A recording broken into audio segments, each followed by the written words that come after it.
নবীজি হজরত মুহাম্মদ সাল্লাল্লাহু আলাইহি সাল্লামকে স্বচক্ষে দেখার ইচ্ছা সকল মুসলিমেরই স্বপ্ন। তবে সবারই আশা পূরণ না হলেও নবীজির ব্যবহৃত তৈজসপত্র দেখার আশা পূরণ হতে পারে। এই সৌভাগ্য অর্জন করতে হলে যেতে হবে তুরস্কের ইস্তাম্বুলে অবস্থিত তপকাপি প্রাসাদ জাদুঘরে। এখানে সংরক্ষিত আছে রাসূল সাল্লাল্লাহু আলাইহি সাল্লামের ব্যবহৃত ৬টি তরবারি। এর মধ্যে রয়েছে আল মাসুর, আল আদব এবং দুলফিকার নামে পরিচিত ঐতিহাসিক তরবারি।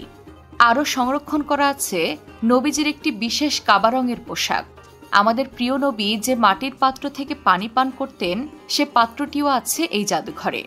এছাড়াও রয়েছে রাসূল সাল্লাল্লাহু আলাইহি সাল্লামের জুতা এবং বিভিন্ন শাসকের কাছে লেখা নবীজির চিঠির কিছু প্রতিলিপি।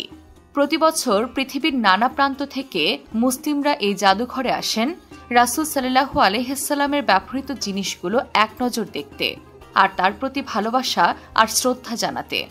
এমন আরও ইসলামিক তথ্য জানতে লাইক এবং সাবস্ক্রাইব করুন বিশ্বপ্রান্তরের ইউটিউব চ্যানেল এবং ভিজিট করুন বিশ্বপ্রান্তরের ম্যাগাজিন ওয়েবসাইটটি।